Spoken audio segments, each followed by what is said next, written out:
Hello and welcome to this YouTube channel of current happenings. So आज का जो हमारा एडिटोरियल है द हिंदू का, वो है a 3 tier war in West Asia with no end game. ठीक है।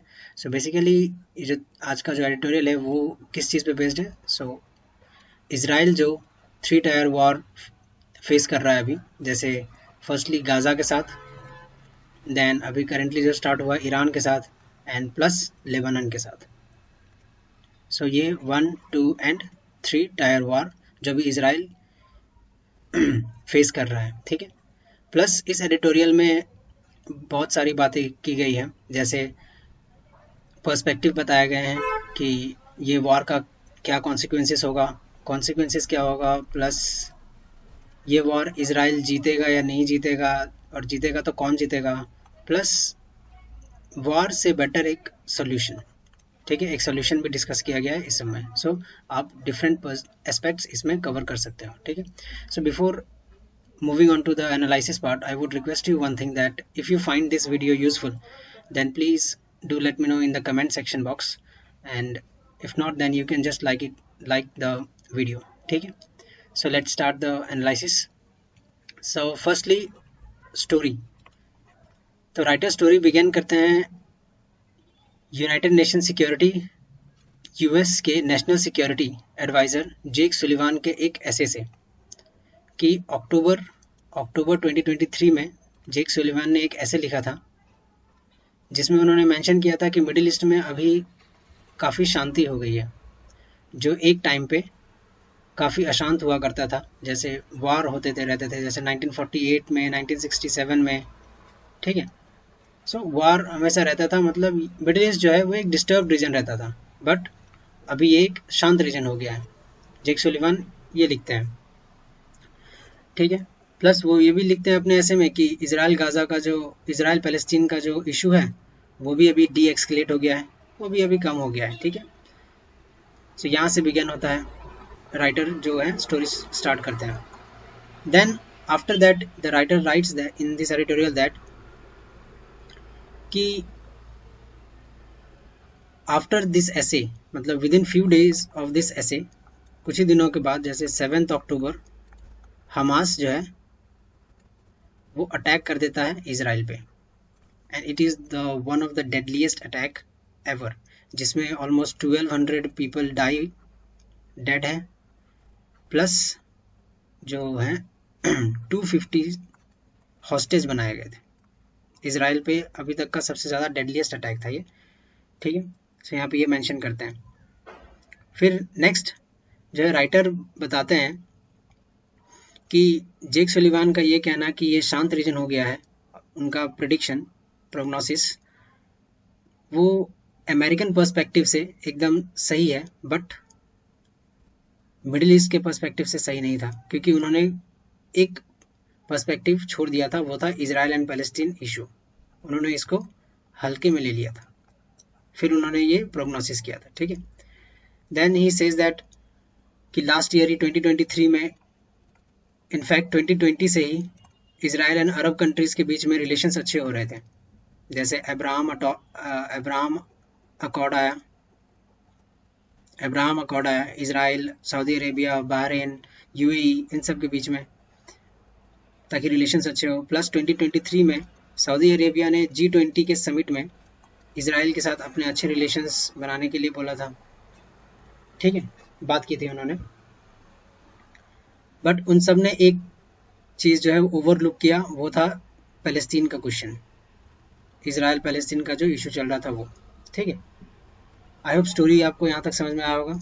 इस एडिटोरियल को 3 सब हेड्स में बांटा गया है, तो मैंने भी वही किया है, 3 सब हेड्स में मैंने भी इसको भी डिवाइड कर दिया है।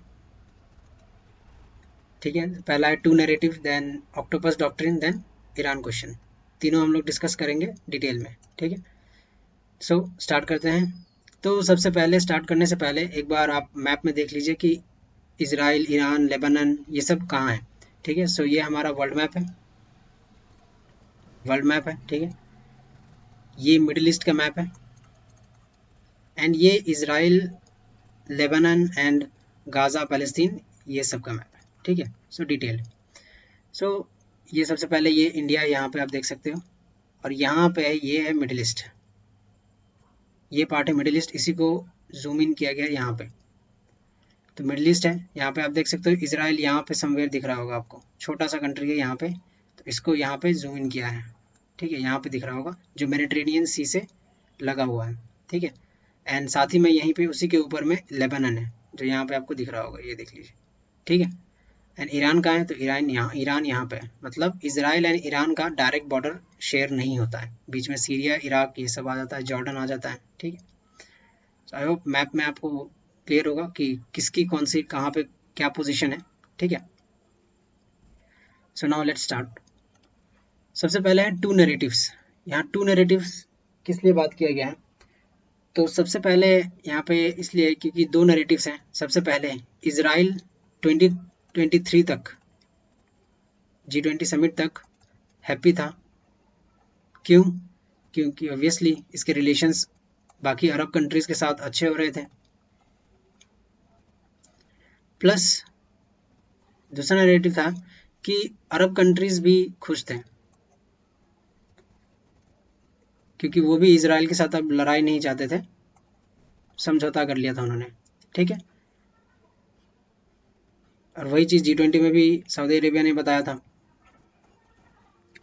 अब उन्होंने इजराइल के साथ समझौता इसलिए करना चाहा कि राइटर का कहना है कि जो इजराइल पैलेस्तीन का जो इशू है वो जियोपॉलिटिकल करेंसी में, कहते हैं जियोपॉलिटिकल करेंसी मतलब टॉपिक में नेग्लेक्टेड था या फिर लॉस्ट हो गया था, ठीक है, ये लॉस्ट हो चुका था। इसलिए अब अरब कंट्रीज चाहते थे कि इजराइल के साथ अच्छा रिलेशन बनाया जा सके, क्योंकि Israel is a good country with respect to its trade, economic plus defences, ठीक है। प्लस इसमें एक और चीज़ था कि यूएस को भी इंक्लूड किया गया, और यूएस का पर्सपेक्टिव राइटर यहाँ बताते हैं कि यूएस चाहता था कि अरब कंट्रीज़ एंड अरब जो शिया मुस्लिम है कंट्रीज़, उनके साथ इजराइल का अच्छा बॉन्डिंग हो ताकि ईरान जो है आइसोलेट हो जाए, प्लस वेस्ट एशिया को यूएस रीशेप कर सके। रीशेप मतलब वापस से ऑर्डर चेंज कर सके, किसके साथ किसका अच्छा रिलेशन होगा वगैरह वगैरह, ठीक है, जो इस यूएस ने एक और बार करने की कोशिश की थी बट कर नहीं पाए थे, ठीक। देन इसके बाद राइटर बात करते हैं कि ये सब खुश थे बट सडनली क्या हुआ, हमास का अटैक होते ही सब कुछ बदल गया, ठीक है। तो हमास के अटैक से क्या हो गया, तो ऑब्वियसली अभी हमने देखा था कि 1200 जो थे वो किल थे, प्लस 250 को हॉस्टेज बना लिया गया था। तो इससे क्या हुआ, इजराइल पूरा अटैकिंग मोड में आ गया,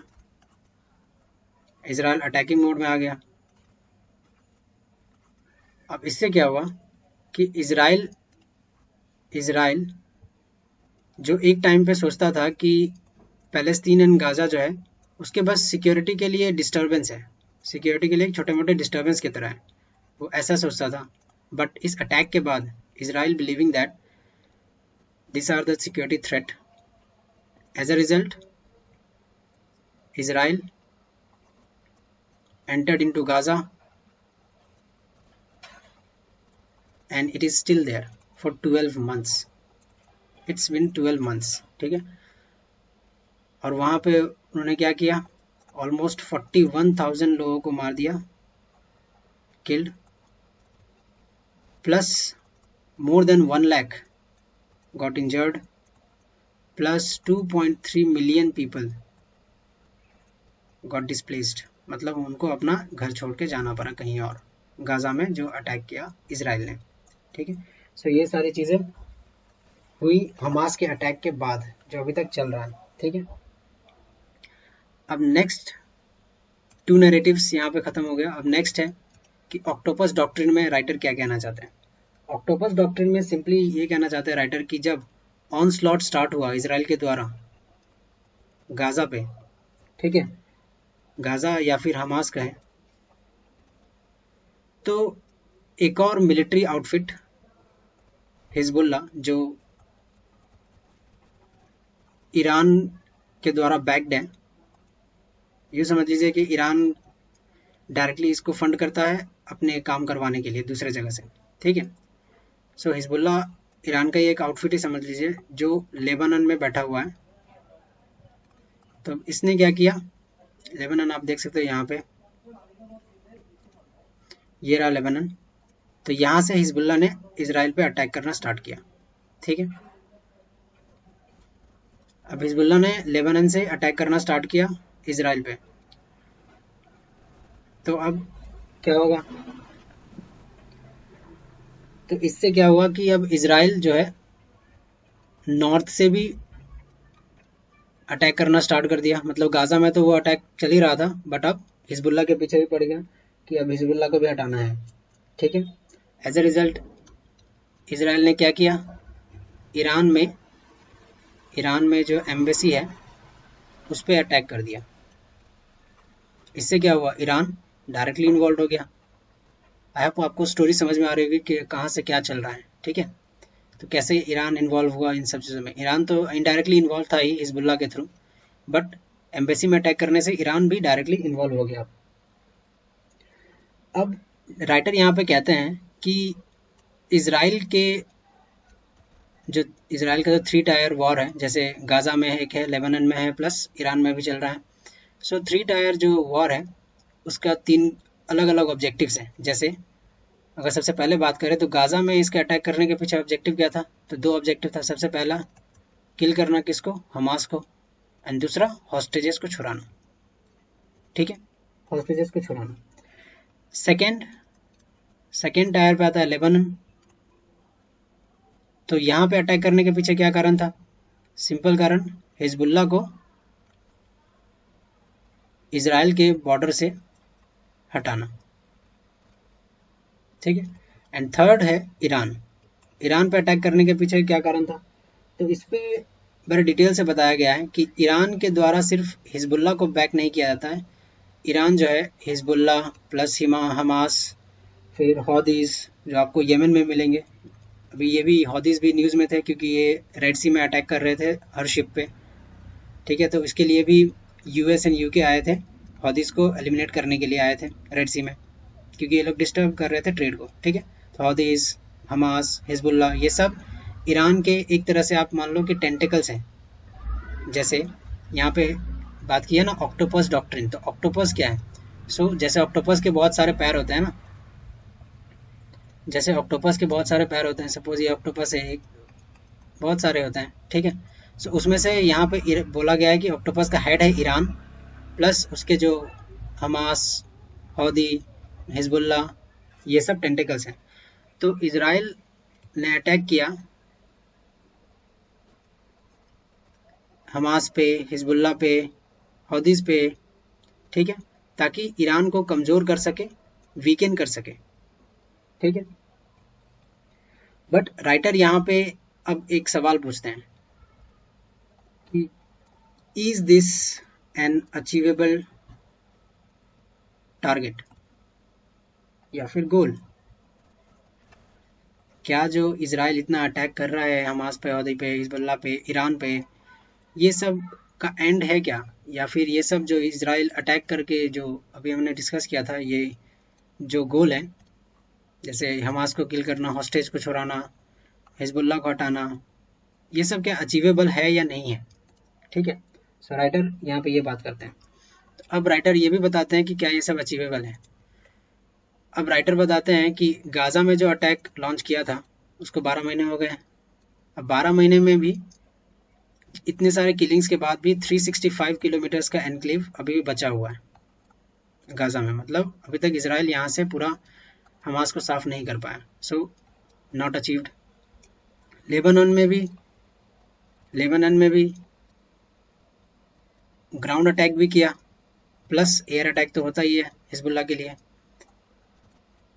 but still Hezbollah is saying that if Israel doesn't cease fire with Gaza, they won't stop, ठीक है, they won't stop firing missiles from Lebanon, plus Iran के साथ। so, ये सब राइटर कहते हैं कि क्या ये सब जो इतना इजराइल अटैक कर रहा है क्या एक अचीवेबल गोल है, ठीक है। सो यहाँ पे हमें दिख ही रहा है कि अभी तो 12 महीने हो गए बट स्टिल नॉट अचीवेबल।